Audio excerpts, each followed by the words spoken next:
Good afternoon. You're watching the ABC 10 News at 5. I'm Chris Thomas. And I'm Madison Wade. It has been another challenging day for firefighters trying to protect communities threatened by wildfires. The Dixie Fire, Caldor Fire happening in Northern California. And now the fight continues into the evening with new details just coming into the newsroom. We have live team coverage of both the Caldor Fire and the Dixie Fire. And I should tell you, we do have a red flag warning still in effect until 11 o'clock tonight. The Caldor Fire has burned more than 204,000 acres so far. It started 18 days ago and is now 20% contained. It's currently burning in El Dorado and Amador County. Now listen to this. Overnight crews were able to save communities on the south end of Lake Tahoe because winds were lighter than expected. And some better news. Some of the El Dorado County evacuations have been downgraded from orders to warnings. But this fight is far from over in other areas. And so we begin our live team coverage in Echo Summit. That's the highest point along Highway 50. And that's where we find ABC 10's John Bartel driving around right now. John, you've had another busy day on the front line of this fire. Yeah, guys, and you guys mentioned those winds. They are a little gusty up here at the Echo Summit. This is driving around all checking out these communities. This is an area where there was just a lot of fire and it was threatening a lot of these cabins up here. Now that fire has died down, we've been able to get back up to this area and get a closer look, and we're gonna give you a little virtual tour here. Take a look. Now, one area that fire crews could not protect was Echo Summit Road, Echo Drive. All of the cabins that you see along here, starting from Johnson Pass Road all the way down to Highway 50, completely burned. Now driving on Echo Lakes Drive here, this is the Atwood tract. We're finding several of these cabins here still standing. And it's these guys, these ground crews here, they're the whole reason many of these cabins still standing today. We're expecting heavy fire progression today. Right. So we're putting the work early while we can before winds pick up. And stopping off again off Echo Lakes Road, we come across Berkeley Camp here. This historic camp was built in 1922 and fire crews have been protecting it for days here, and from what we can see, many cabins still standing. And up here on Echo Lake Road here, fire crews still working to put out spot flames around these historic cabins here, also laying down fire hose for extra protection. Down here at Lower Echo Lake, fire crews filling up their tankers for those ground crews. Meanwhile, just across the lake, small spot fires are burning. Hi Lauren, this is John with Channel 10 News. You asked us to go up to Echo Circle here. Yes. Yes, I just want to inform you, yes, your cabin is still standing here. Cabin number 20? Yes. It's still standing here. Here at Johnson Pass Road, spot fires still burning, but to my left over here, Echo Summit Lodge. This was the site of a massive defensive firefight. Take a look at some video we shot a few days ago when the fire was at its worst.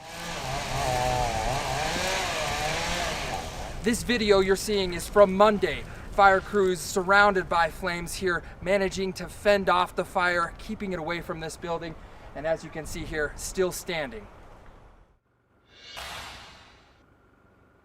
And guys, that firefight is still ongoing here. We got a lot of wind out here, and these fire crews say they're gonna stay right here and defend a lot of these homes. Absolutely. Just because we're not seeing flames right behind you, John, does not mean the fire is not close by. Thank you so much for the live look from Echo Summit tonight. Just about 13 miles away, the Caldor Fire is also continuing to threaten Heavenly Ski Resort. And that's where we find ABC 10's Brandon Vidman. And Brandon, I understand they were able to take the fight to the skies today. Yeah, we actually saw some aerial firefighting today, which is something we hadn't seen, Chris, over the last couple, because the smoke is just too thick. And it was fairly limited, but we did see helicopter operations going on in Christmas Valley. They were able to hit some hot spots. You know, it kind of only gets you so far. You have to put a lot on a fire this big, but they're able to at least do some tactical work. We drove up and down Christmas Valley today just to see for ourselves, and no structures lost down there that we've been able to find at all.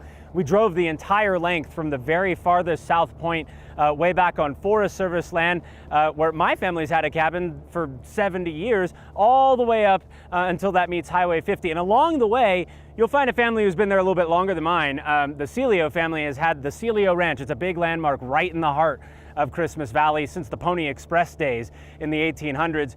Still in the family. They've been out there throughout all of this watching the fire jump over their head. We had a chance to catch up with them. No buildings lost at all. Thanks to Cal Fire and the Forest Service, they really did a good job here. You know, I think a lot of people are sort of stunned that this didn't just wreak havoc all up and down Christmas Valley. Very surprised.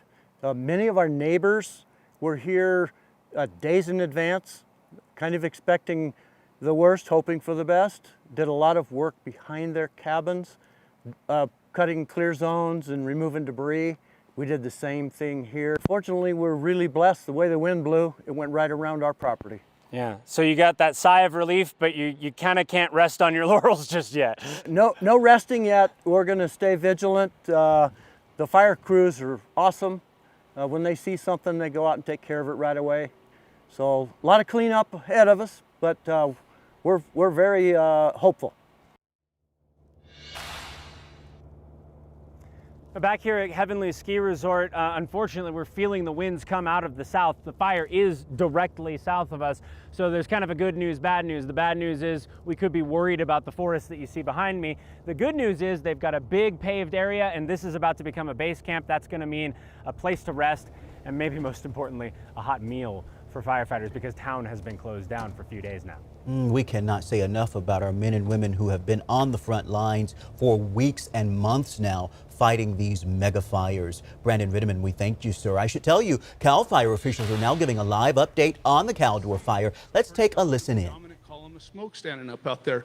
This is a big unburned island interior in here, and it's continuing to back down towards Highway 50. We've got several hotshot crews and a bunch of fire engines actively engaged in that right now. And we're hoping by the end of the shift today that we can close the door and this will all be burnt all the way down to the river, and we'll reduce that threat going into tomorrow's operational shift. So a lot of work to be done in here, but if you're seeing a lot of smoke that's close, that's where this is coming from. There was about 1,000 acres that was unburned in here, and that's what's consuming as we speak. Moving up the highway corridor, this is looking real good. However, there's still hot spots spread out throughout the river bottom and Highway 50, where there's a lot of cabins through there. So we have folks spread out all the way through the river bottom and up to the highway, making sure all the spots are taken care of, securing all of the cabins that are in the area, and making sure nothing else catches on fire. The other issue that we have along this whole highway corridor is hazard trees. I just came back just a little while ago, and there was 2 probably 40-inch diameter trees that had fallen across the road, so we have to make sure all those hazards are taken care of before we let everybody back through there as well. So we have heavy equipment and we have falling modules working the highway corridor as we speak, taking care of all those hazard trees. As I move further up into Division India, this fire came back to life and is now pushing back towards Wrights Lake.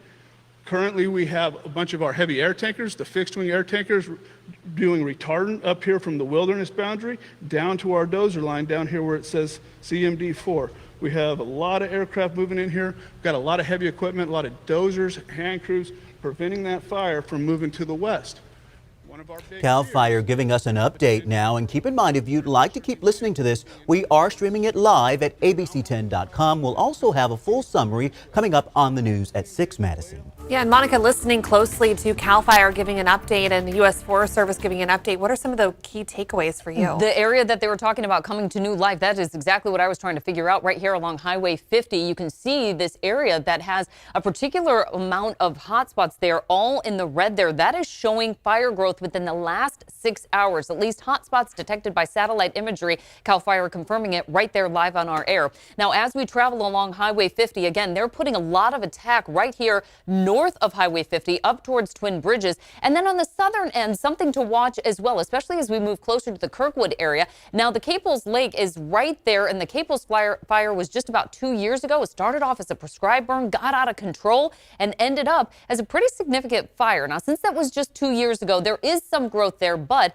also a potential natural fire break for them.